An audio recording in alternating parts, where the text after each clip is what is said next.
بسم الله الحمد لله رب العالمين الرحمن الرحيم مالك يوم الدين إياك نعبد وإياك نستعين اهدنا الصراط المستقيم صراط الذين أنعمت عليهم غير المغضوب عليهم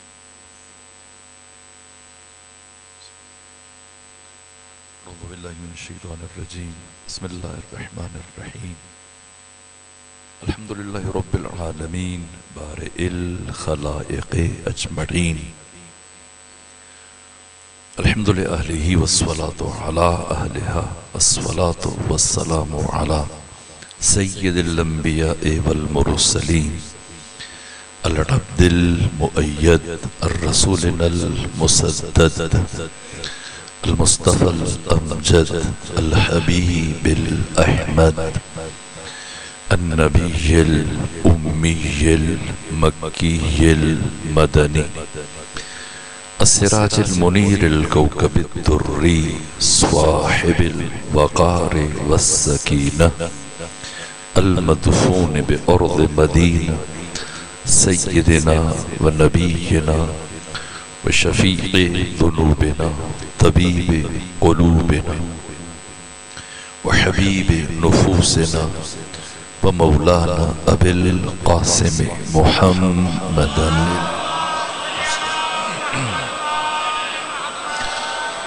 وأهل بيته الأطيبين الأطهرين الأنجبين المعصومين المظلومين ولعنة الله على أعدائهم ومنكري فضائلهم وغاصبي حقوقهم من جمع عداوتهم إلى الآن ومن الآن إلى قيام يوم الدين أما بعد فقد قال حق سبحانه وتعالى في القرآن بسم الله الرحمن الرحيم أفمن يهدي إلى الحق أحق أن يتبع أمن لا يهدي إلا أن يهدى فما لكم كيف تحكمون صلوات جی خاندان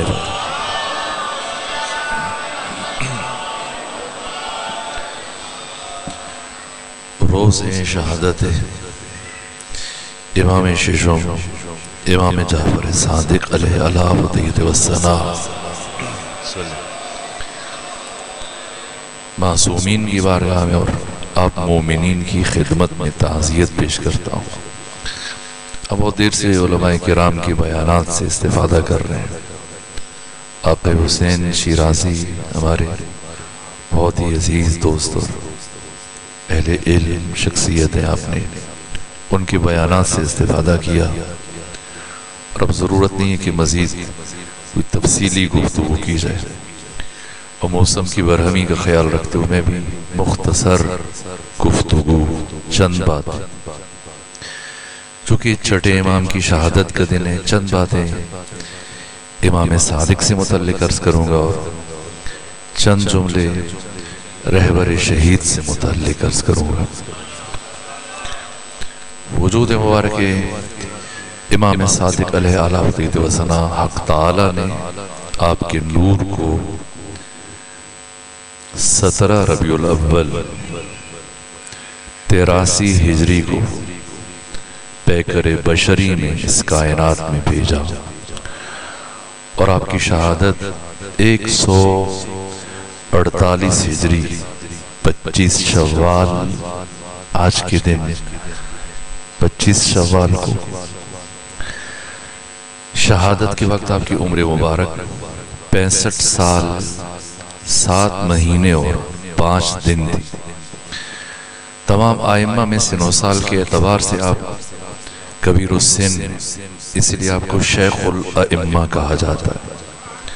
شیخ یعنی بزرگ عمر میں امام زمانہ کے بعد تمام آئمہ سے. اب دیکھیے مولا متقیان کی عمر شہادت کے وقت کیا تھی 63 سال. امام حسن مجتبیٰ 47 سال. امام حسین 57 برس کی عمر میں شہید ہوئے. امام علی زین العابدین، امام محمد باقر یہ بھی 57 سال کی عمر میں اس دنیا سے رخصت ہوئے۔ امام موسیٰ کاظم 55 برس کی عمر میں شہید ہوئے۔ امام علی ابن موسیٰ رضا 55 برس کی عمر میں شہید ہوئے۔ اسی طرح سے امام محمد تقی 25 سال کی عمر میں شہید ہوئے۔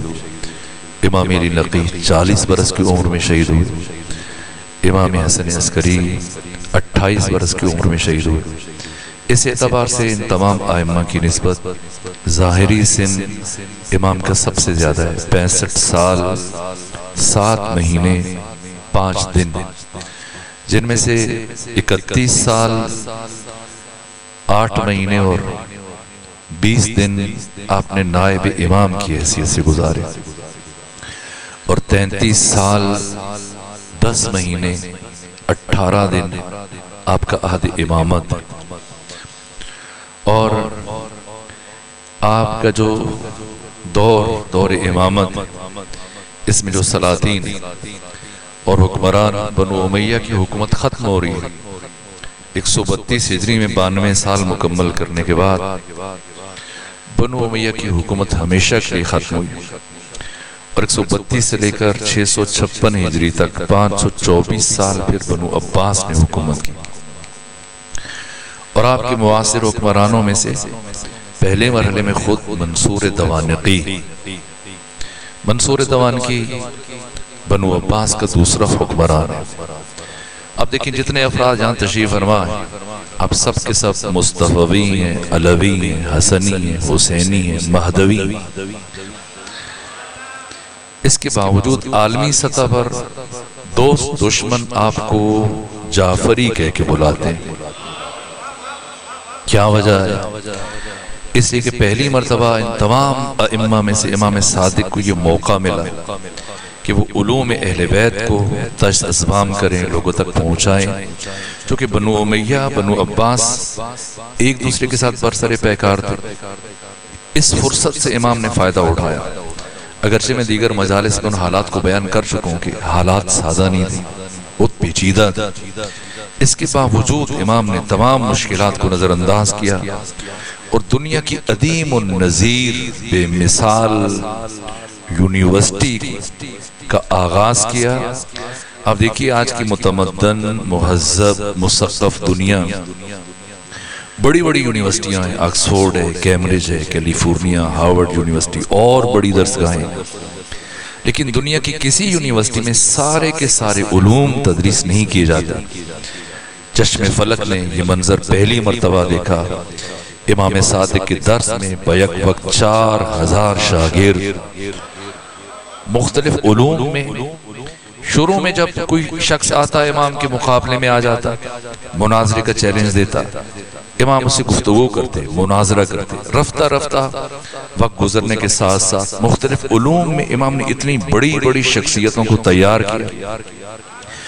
علوم قرآن میں، تفسیر قرآن میں جناب حمران جیسی شخصیت کو تراشا ہے، لغت اور ادبیات میں ابان بن تغلب جیسی شخصیت کو تیار کیا ہے، علم فقہ میں، احکام میں، حلال و حرام میں، کتاب الطہارت سے لے کر کتاب الدیات تک یہ جو 3 لاکھ احکام دین ہیں، ان میں حضرت نے جناب زرارہ بن اعین جیسی شخصیت کو تیار کیا اور ایسی شخصیتوں کو تیار کیا اور علوم حاشا تیار کیا۔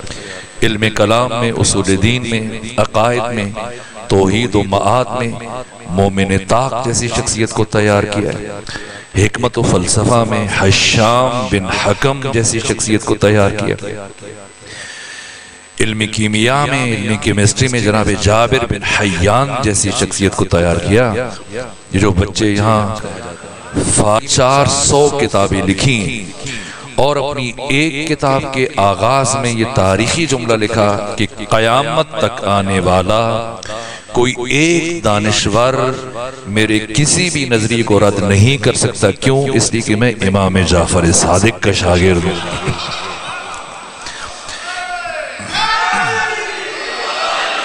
اتنی بڑی بڑی شخصیتوں کو تراشا، تیار کیا۔ پہلے اگر کوئی مناظرے کے لیے آتا امام خود اس سے گفتگو کرتے، لیکن ان شخصیتوں کو آمادہ کرنے کے بعد، تیار کرنے کے بعد، تراشنے کے بعد، اب اگر کوئی آتا امام کو مناظرے کا چیلنج دیتا، مباحثے کا دعوت دیتا، امام فرماتے بتاؤ کس علم میں بات کرنا چاہتے ہو؟ اگر کہتا قرآن میں، فرماتے حمران سے بات کرو۔ اگر کہتا ادبیات میں، فرماتے ابان بن تغلب سے بات کرو۔ اگر کہتا عقائد اصول دین میں، فرماتے مومن طاق سے بات کرو۔ اگر کہتا حکمت و فلسفہ میں، فرماتے حشام بن حکم سے بات کرو۔ اگر کہتا فقہ و احکام میں، فرماتے زرارہ بن اعین سے بات کرو۔ اگر کہتا حدیث میں، امام فرماتے ابو بصیر سے بات کرو۔ اگر وہ اصرار کرتا نہیں میں آپ سے مناظرہ کرنا چاہتا ہوں، آپ سے مباحثہ کرنا چاہتا ہوں، تو امام فرماتے ان سے مناظرہ کرو، ان سے مباحثہ کرو، اس لیے کہ اگر تم نے ان میں سے کسی ایک کو شکست دے دی تو سمجھ لینا کہ تم نے جعفر صادق کو شکست دی۔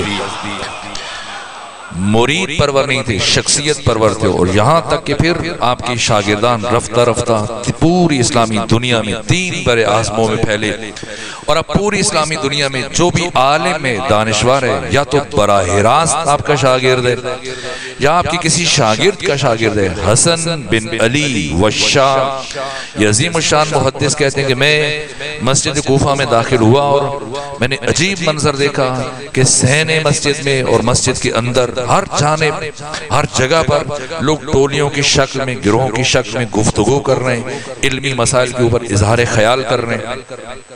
کہا مجھے جب دیکھ حیرت ہوئی کہ اتنا شوق پڑ چکا ہے اسلامی دنیا میں حصول علم کا کہ اتنی بڑی تعداد میں، تو مجھے تجسس ہوا کہ گنوں یہ کتنی ٹولیاں ہیں، کتنے گروہ ہیں۔ حسن بن علی وشاہ یہ عظیم محدث بیان کرتے ہیں جب میں نے گنا ان ٹولیوں کی تعداد 900 تھی، اور یہ 900 ٹولیاں جو بیٹھ کر علمی مسائل پر گفتگو کر رہے تھے، مجھے تجسس ہوا کہ سنو یہ کیا بات کر رہے ہیں، کس کی بات کر رہے ہیں، کس موضوع پر بات کر رہے ہیں۔ کہ میں جس گروہ کے پاس جا کر رکتا، ہر ایک کی زبان پر ایک جملہ جاری تھا، قال الصادقو، قال الصادقو، قال الصادقو، جعفر صادق نے یہ فرمایا، جعفر صادق نے یہ فرمایا۔ اب آپ دیکھیں کہ پوری اسلامی دنیا میں یہ جو علمی حاکمیت ہے، اور مدینہ علم کا، معرفت کا، تقوی کا، بصیرت کا، روحانیت کا مرکز بنا۔ منصور دوانقی بنو عباس کا دوسرا خلیفہ، جو شروع میں اوائل میں بنو امیہ کی بغاوتوں کو کچلنے میں مصروف تھا، لیکن جیسے اس نے حکومت تھوڑی مضبوط کر لی اور اسے مدینے کی خبریں آنا شروع ہوئیں، اور اسے یہ احساس ستانے لگا کہ میں تو محض لوگوں کے جسموں پر حکومت کر رہا ہوں۔ اس وقت پوری اسلامی دنیا میں اگر کسی شخصیت کی لوگوں کے دلوں پر حکومت ہے تو وہ جعفر صادق ہے۔ یہ احساس کمتری میں مبتلا ہونے لگا، احساس محرومی میں مبتلا ہونے لگا، اس کی نیندیں خراب ہونا شروع ہوئی، یہاں تک کہ اگرچہ کہ ابو حنیفہ برابر 2 سال امام کے شاگرد رہ چکے تھے اور بارہا یہ اعتراف کر چکے تھے کہ لولا السنتان لہلک النعمان، کہ اگر جعفر صادق نہ ہوتے تو نعمان ہلاک ہو جاتا۔ یہ 2 سال اگر امام صادق کی شاگردی اختیار نہ کی ہوتی تو میں ہلاک ہو جاتا۔ اس کے باوجود کہ امام کا شاگرد رہ چکے ہیں ابو حنیفہ، لیکن یہ ظرف کی بلندی کی انتہا نہیں فرمایا کسے میرے مقابلے میں لے کے آ رہا ہو، یہ تو خود میرا شاگرد ہے، نہ کیا فرمایا، بس اتنا فرمایا ہاں ہم انہیں جانتے ہیں، ان سے کہیے جو پوچھنا چاہتے ہیں پوچھیں۔ خود انسان حیران ہو جاتا ہے کہ امام کی صحبت میں صرف 2 سال سیکھنے والا طالب علم باقی امت کے لیے امام اعظم بن جائے، اس امام کی اپنی امامت کا معیار کیا ہوگا۔ اب امام صادق نے فرمایا کہ اللہ اکبر،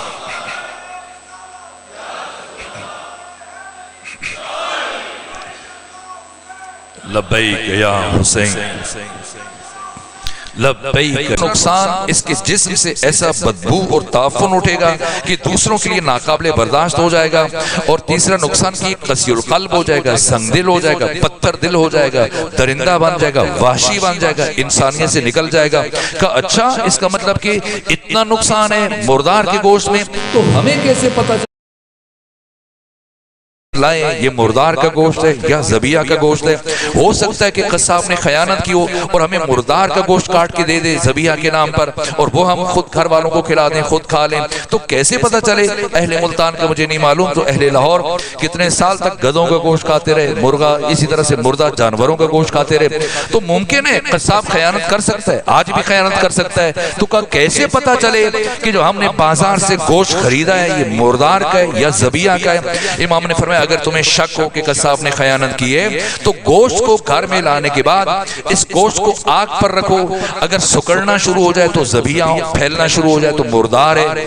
کا اچھا اس طرح سے اگر تشخیص کی جائے گی مردار کی, تو پھر مچھلی کو تو ذبح نہیں کیا جاتا ہے, اس کو بھی ذبح کیا جانا چاہیے. تو اس کا ذبیحہ کیا ہے؟ امام نے فرمایا مچھلی پانی کے اندر مرے تو مردار ہے, پانی سے باہر مرے تو ذبیحہ ہے. کا کیا فرق پڑتا ہے مچھلی پانی کے اندر مرے یا پانی سے باہر مرے؟ امام نے فرمایا کہ اندر مرتی ہے تو مرنے سے پہلے تڑپتی نہیں ہے, لیکن جب پانی سے باہر مرتی ہے تو مرنے سے پہلے تڑپتی ہے. اس تڑپنے کے نتیجے میں ایک تو مچھلی کے جسم میں خون کی مقدار بہت کم ہوتی ہے, دوسرا تڑپنے کے نتیجے میں سارا خون جا کر اس کے سر میں اکٹھا ہو جاتا ہے, باقی سارا گوشت سالم اور محفوظ رہ جاتا ہے. یہی اس کا ذبیحہ ہے. کہ اللہ ساری زبانیں نہیں جانتا؟ فرمایا ساری زبانیں جانتا ہے. کہ پھر اگر اللہ ہر زبان جانتا ہے تو نماز کو عربی زبان میں کیوں واجب قرار دیا؟ ہر زبان جاننے والا اپنی زبان میں خدا کی نماز پڑھ سکتا تھا. تو فرمایا اس لیے کہ نماز اہم ترین عبادت ہے, روح دین اور رکن دین ہے, اور اللہ کی مشیت ہے کہ نماز قیامت تک اسی شکل اور اسی حیت میں باقی رہے.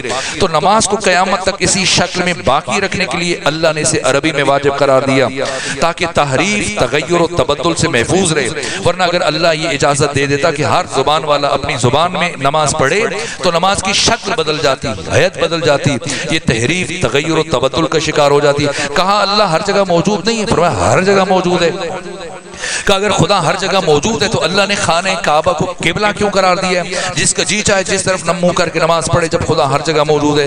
کعبہ کو قبلہ قرار دیا؟ فرمایا نظم و ضبط کے لیے, ورنہ ہر مرد لازم آتا کہ ایک کا منہ ادھر ہے, دوسرے کا ادھر ہے, تیسرے کا ادھر ہے. کہ اگر اسلام میں نظم و ضبط کی اتنی اہمیت ہے تو اللہ نے موت کا وقت اور موت کا سبب کیوں نہیں معین کر دیا؟ مثلا کوئی بچپنے میں مر رہا ہے, کوئی جوانی میں مر رہا ہے, کوئی 20 سال کی, کوئی 30 سال کی, کوئی 40 سال کی عمر میں, کوئی بڑھاپے میں. اللہ ایک وقت معین کر دیتا, مثلا 60 سال, 70 سال, 80 سال, ایک سبب معین کر دیتا. اگر اتنا نظم و ضبط ہے اسلام میں, امام نے فرمایا یہ رحمت الہیہ کے خلاف تھا. اگر اللہ موت کا وقت اور سبب معین کر دیتا, لوگ اپنی موت سے غافل ہو جاتے. فرض کریں اگر 80 سال میں اس کی موت کا وقت معین کیا جاتا تو یہ اپنی موت سے غافل ہو جاتا کہ بہت وقت پڑا ہے, بعد میں اچھے اعمال کر لیں گے. اس طرح سے اس کے کمال کا سفر رک جاتا. یہ رحمت الہیہ کے خلاف تھا. کہا یہ بتائیے ایسی جنت کا کیا فائدہ کہ انسان خود جنت میں چلا جائے, اس کے دوست, احباب, بہن, بھائی, بیوی, بچے, ماں باپ, والدین جہنم میں چلے جائیں. جب بھی جنت میں سے اپنوں کی یاد آئے گی یہ جنت اس کے لیے جہنم بن جائے گی. ایسی جنت کا کیا فائدہ؟ امام نے فرمایا نہ ایسا نہیں ہوگا, اسے ان کی یاد نہیں ستائے گی. کیوں نہیں ستائے گی؟ کیوں ایسا نہیں ہوگا؟ امام نے فرمایا اس لیے کہ جنت میں پہنچنے کے بعد انسان کی عقل کامل ہو جائے گی, اور جب انسان کی عقل کامل ہو جائے تو اس کی دوستی اور دشمنی کا معیار صرف خدا بن جاتا ہے. اور جب کسی کی دوستی اور دشمنی کا معیار صرف خدا بن جائے تو وہ اللہ کے کسی نافرما بردار اور اللہ کے دشمن کے لیے پریشان نہیں ہوتا. کہ یہ اولاد فاطمہ ہونا کون سی بڑی بات ہے, سید ہونا کون سا بڑا شرف ہے, اولاد فاطمہ زہرا ہونا یہ کون سا بڑا شرف ہے؟ امام نے فرمایا کیا یہ شرف کم ہے کہ ہر ایک ہمارے نسب میں شامل ہونے کی کوشش کرتا ہے لیکن ہم کسی کے نسب میں شامل ہونے کی کوشش نہیں کرتے. کا کیا وجہ ہے کہ آپ کی شیعہ اعمال میں سست ہیں لیکن جو آپ کی ولایت کو نہیں مانتے, آپ کی امامت کو نہیں مانتے, یہ اعمال میں بڑی چستی دکھاتے ہیں, بڑی پھرتی دکھاتے ہیں, بڑی باقاعدگی سے نماز روزہ ادا کرتے ہیں, لیکن آپ کے شیعہ اور محب نماز میں, روزے میں, عبادات میں غفلت سے کام لیتے ہیں. امام نے فرمایا کہ شیعوں, ابلیس نے ہمارے شیعوں کو عقیدے میں گمراہ کرنے کی کوشش کی تو ناکام ہو گیا. پھر اس نے سارا زور ان کے عمل پر صرف کیا تو عمل میں ان سے سستی ہو جاتی ہے, لیکن ہمارے دشمنوں کو عقیدے میں گمراہ کرنے کے بعد ان کے حال پہ چھوڑ دیا کہ عمل میں لگے رہو, یہ کون سا تمہیں کوئی فائدہ پہنچا دے گا. کہ یہ بتائیے کہ انسانوں کے اعمال مادی ہیں یا روحانی ہیں؟ فرمایا روحانی ہیں۔ کہ اگر انسانوں کے اعمال اجر ثواب پاداش روحانی ہے معنوی ہے تو اللہ نے قرآن میں کیوں فرمایا کہ قیامت کے دن اعمال کو تولا جائے گا؟ اللہ کو تو یہ کہنا چاہیے تھا کہ قیامت کے دن اعمال کو گنا جائے گا، در حالی کہ خدا فرما رہے کہ قیامت ہم بھی بچوں کو عام طور پر بتاتے ہیں، جیسے مولوی صاحب یا بعض بڑے گھر میں بتاتے ہیں جو جنت جہنم کا مفہوم جب کسی بچے کو بتا رہے ہوں کہ قیامت کے دن نیکیوں کو گنا جائے گا، گناہوں کو گنا جائے گا، جس کی نیکیاں زیادہ ہو جائیں گی وہ جنت میں چلا جائے گا، جس کی گناہ زیادہ ہوں گے وہ جہنم میں چلا جائے گا۔ نہ، قرآن نے اس کی نفی کی ہے، قیامت کے دن اعمال کو گنا نہیں جائے گا، تولا جائے گا۔ یہی اعتراض کیا جناب ابو حنیفہ نے، عرض کیا کہ فرزند رسول جب اللہ کہہ رہا ہے قرآن میں کہ قیامت کے دن اعمال کو تولا جائے گا تو بھلا وہ کیسا میزان ہوگا، کیسا ترازو ہوگا جس پر انسانوں کے اعمال، ان کے اجر ثواب پاداش کو تولا جا سکے؟ امام نے فرمایا ابو حنیفہ ہوشیار ہو جائیے، وہ میزان کے قیامت کے دن ہر انسان کے عمل کو جس پر تولا جائے گا وہ ہم محمد و آل محمد کی ولایت کا میزان ہے۔ اگر ہماری ولایت رکھتا ہے تو ہر عمل قبول کر لیا جائے گا، اور اگر ہماری ولایت نہیں رکھتا تو ہر عمل رد کر دیا جائے گا۔ 40 سوال پوچھے جناب ابو حنیفہ نے، اور امام نے ہر سوال کے جواب میں علماء بصرہ کا نظریہ بیان کیا، علماء کوفہ کا نظریہ بیان کیا، علماء حجاز کا نظریہ بیان کیا، اہل مدینہ کے دانشوروں کا نظریہ بیان کیا، اور پھر قرآن و سنت سے اپنا نقطہ نظر دلائل کے ساتھ بیان کیا۔ اور جب ہم مسلسل 40 سوالوں کے برجستہ فوری جواب سنے، امام ابو حنیفہ نے اگرچہ منصور دوانکی کے کہنے پر اکسانے پر آئے تھے، اس کے باوجود کہ دشمن کے دربار میں کھڑے تھے، لیکن علم دوست تھے، 2 سال امام کے شاگرد رہ چکے تھے، علم کی حلاوت اور شیرینی کو چکھ چکے تھے۔ ایک مرتبہ فرط جذبات میں اٹھ کے کھڑے ہوئے، تمام اہل سنت کے بڑے بڑے محدثین نے، ابن حجر اسقلانی نے، ابن حجر حیثمی المکی نے، دیگر محدثین نے، مفکرین نے، مورخین نے لکھا کہ ایک مرتبہ فرط جذبات میں امام ابو حنیفہ منصور دوانکی کے دربار میں اٹھ کر کھڑے ہوئے، اور کھڑے ہو کر یہ تاریخی جملے کہا اے امام جعفر صادق، آج نعمان بن ثابت ابو حنیفہ منصور دوانکی کے دربار میں کھڑے ہو کر یہ اعلان کر کے جا رہا ہے کہ چشم فلک نے، آسمان کی آنکھ نے، اس ساری کائنات میں جعفر صادق سے بڑا عالم نہیں دیکھا۔ دشمن یہ چاہ رہا تھا، دشمن یہ چاہ رہا تھا کہ امام کے حلقے درس پر پابندی لگا دے۔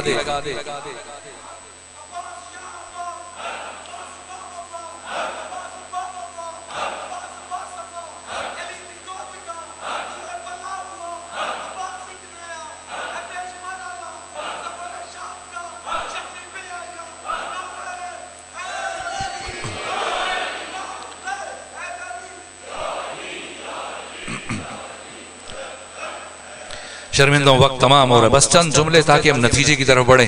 یہاں تک کہ جب منصور دوانکی کی یہ سازش اور یہ منصوبہ بھی اس کے گلے پڑ گیا، اور پھر اور زیادہ اس کی پریشانی بڑھی، اس لیے کہ اب امام کی شہرت عوام سے نکل کر خواص تک جا پہنچی ہے، اور اہل علم اہل دانش مسلسل آپ کی طرف حق و حقیقت کی تلاش میں، علم و معرفت کی تلاش میں جمع ہو رہے ہیں۔ پھر اس نے دوبارہ مشیروں کو جمع کیا، پوچھا بتاؤ کیا کریں، کس طرح سے میں امام کی مرکزیت کو توڑنے میں کامیاب ہو جاؤں؟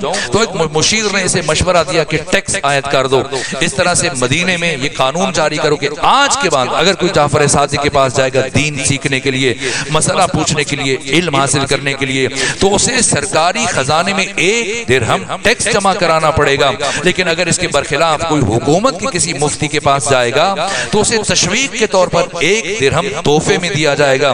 جیسے یہ خبر پہنچی ٹیکس عائد کیا گیا، جیسے آپ کے یہاں برابر ٹیکس بڑھائے جا رہے ہیں، 1 لیٹر پیٹرول کے اوپر صرف 211 روپے آپ گورنمنٹ کو دیتے ہیں، یہ صرف ٹیکس ہے، اصل قیمت کے علاوہ۔ اسی طرح سے یہ ٹیکس عائد کرنے کا رواج بہت پرانا ہے، تو ٹیکس عائد کیا کہ جو بھی جعفر صادق کے پاس جائے گا 1 درہم ٹیکس دینا پڑے گا۔ اب جناب ابو وزیر امام کی خدمت میں حاضر ہوئے، پریشانی کے عالم میں فرزند رسول، پہلے جب جی جاتا تھا آپ کی خدمت میں حاضر ہو کر کسب فیض کرتے تھے، علم حاصل کرتے تھے، لیکن اب آپ کے پاس آنے کے لیے حکومت نے ٹیکس عائد کر دیا ہے۔ اگر سارا دن کام کریں، محنت کریں، 1 درہم کمائیں، اور وہ آپ کے پاس آنے کے لیے حکومت کے سپاہیوں کو جمع کروا دیں، تو گھر کیسے چلائیں، بچوں کو کیا کھلائیں، اور اگر گھر ادارہ کریں تو پھر آپ کے پاس نہیں آ پائیں گے۔ تو جیسے ہی جناب ابو بصیر نے اپنی مشکل پریشانی کا اظہار کیا، ایک مرتبہ مشکل کشا کا بیٹا مشکل کشا بن گیا، مسکرائے، تبسم فرمایا، اور اس کے بعد فرمانے لگے ابو بصیر اس میں پریشانی کی کیا بات ہے، پہلے جاؤ حکومت کے پاس کوئی سوال پوچھ لو، 1 درہم ملے گا، وہ آؤ اور منصور دوانکی کے سپاہیوں کو دینے کے بعد جعفر صادق کے پاس آ جاؤ، دین لے کے چلے جاؤ، اس میں پریشانی کیسی؟ ہر سازش ایک، اور دوسری جانب خود جناب ابو حنیفہ جن کے امام اعظم کا خطاب دیا گیا، اور پھر یہ اب پہلے ہر چند مہینے گزرنے کے بعد 2 سال مسلسل سیکھا، اس کے علاوہ ہر چند مہینوں کے بعد یہ سوالات جمع کرتے تھے اپنے لیے جن کے جواب ان کو معلوم نہیں ہو پاتے تھے، امام سے پوچھنے کے لیے آیا کرتے تھے، لیکن اب کیسے سامنا کریں، اس لیے کہ جس ہستی نے انگلی پکڑ کے چلنا سکھایا ہو آپ اسی کی چھڑی کی قیمت لگا دیں، جس ہستی نے بولنا سکھایا ہو آپ اس کے مقابلے میں آ جائیں، تو یہ ایسی بات تھی کہ خود انہیں ہمت نہیں پڑتی تھی۔ پھر سوچا کافی وقت گزر گیا ہے، اب امام بھول چکے ہوں گے یا اب زیادہ ان کا ناراضگی ختم ہو چکی ہوگی،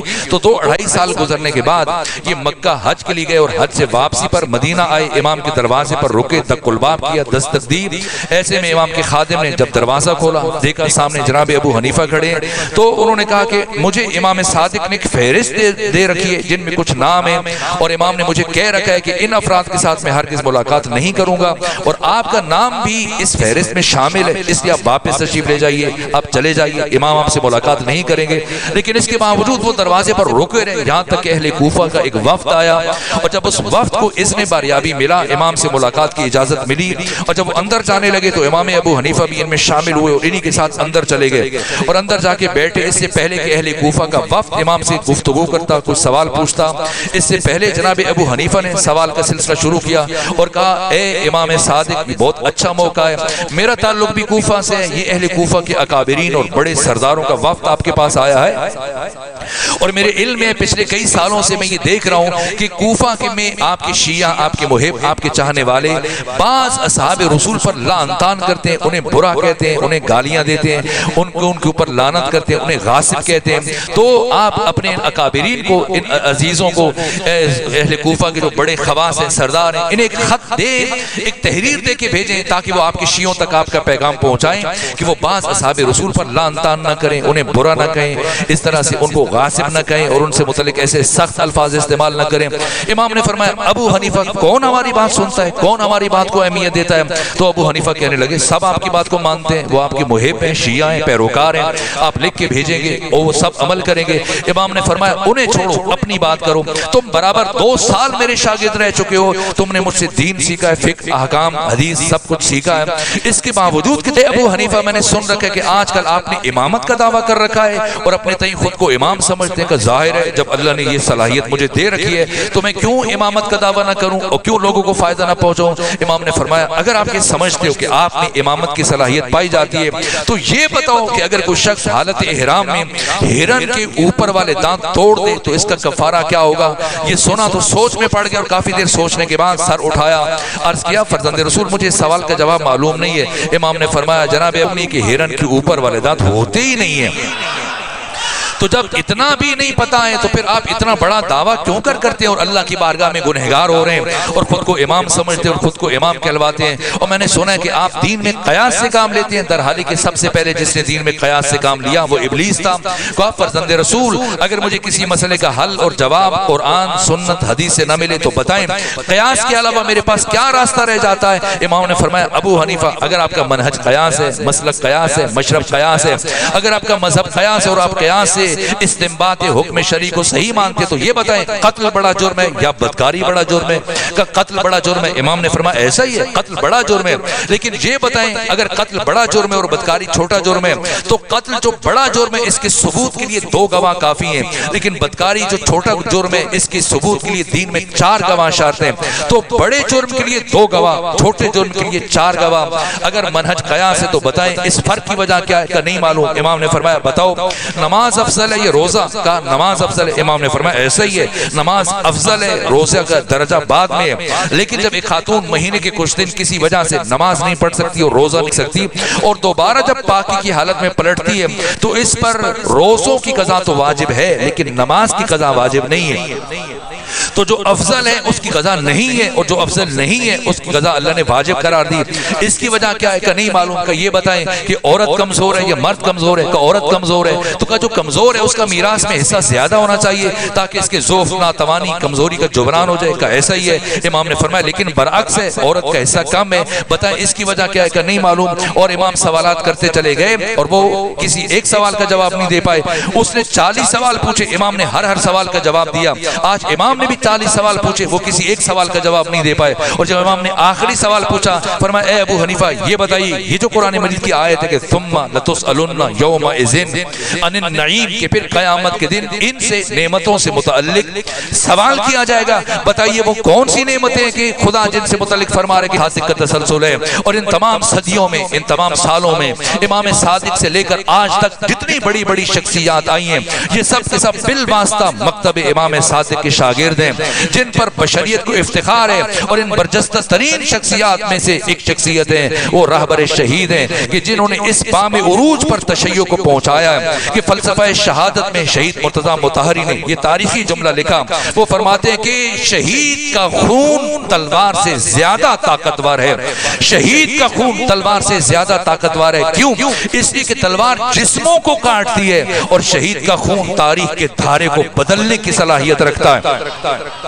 راہبر شہید کا وہ مقدس خون ہے جس نے تاریخ کے دھارے کو بدل کر رکھ دیا ہے۔ کربلا کے بعد طول تاریخ میں جس شخصیت نے اپنے خون کی سب سے بھاری قیمت وصول کی ہے وہ راہبر عظیم الشان راہبر شہید سید علی خامنائی ہے۔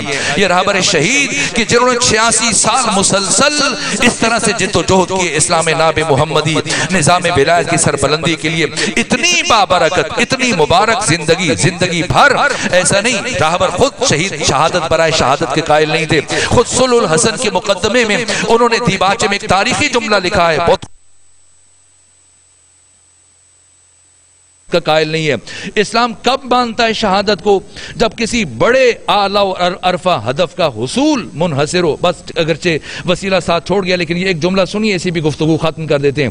جب کسی اعلیٰ و عرفہ ہدف کا حصول منحصر ہو شہادت میں، تب اسلام و دین شہادت کو مانتا ہے۔ اور اگر اس مقصد کا حصول زندہ رہنے میں منحصر ہے تو دین ہمیں حکم دیتا ہے کہ بھر اسلام کی سربلندی کے لیے، تشیع کی سربلندی کے لیے، انسانیت کی سربلندی کے لیے مسلسل اپنی زندگی وقف کیا، اور پھر دنیا سے رخصت ہوتے ہوئے، یہ کوئی اتفاقی حادثہ نہیں ہے کہ ایسی آپ کو پتہ نہیں تھا، یا جیسے کہا جاتا ہے آپ کیوں بنکر میں نہیں گئے، نہ، یہ آگاہانہ انتخابی راستہ تھا۔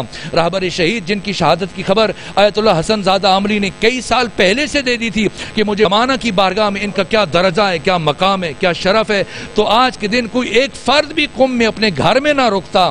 یہ راہبر شہید کا شرف، یہ آپ کا مقام، یہ پاکیزہ ترین زندگی گزاری اس نفس زکیہ نے، اور پھر شہادت ہوئی۔ اور چونکہ روز شہادت ہے امام صادق کا، میں اسی نسبت سے بس ایک جملہ امام کی شہادت، آپ مسلسل مصائب سن رہے ہیں، میں صرف تکمیل مجلس کے لیے اگرچہ وسیلہ ساتھ چھوڑ گیا تو ایک جملہ عرض کروں تاکہ گریے پر ہماری مجلس تمام ہو جائے۔ یہاں تک کہ امام صادق تمام ائمہ میں سے وہ امام ہیں جنہوں نے اپنی زندگی میں سب سے زیادہ کوفہ کا سفر کیا، سامرہ کا سفر کیا، کربلا کا سفر کیا، مسلسل آتے تھے اور خود اپنے اصحاب کو، شاگردوں کو آداب زیارت تعلیم دیتے تھے، خود بتاتے تھے، لکھواتے تھے۔ یہ بڑی بڑی دعائیں جو صحیفہ سجاد، یہ جو دوسری مفاتیح الجنان میں ہیں، اسی طرح سے شیخ عباس قمی نے اور سید ابن طاؤس نے الاقبال میں تحریر کی ہیں، یہ ان میں سے 95% دعائیں امام صادق کے ذریعے سے ہم تک پہنچی ہیں۔ خود مصائب کربلا بیان کیا کرتے تھے، خود کسی ذاکر مرثیہ خان کو بلاتے تھے اور فرماتے تھے کہ آؤ کربلا کی مصائب بیان کرو۔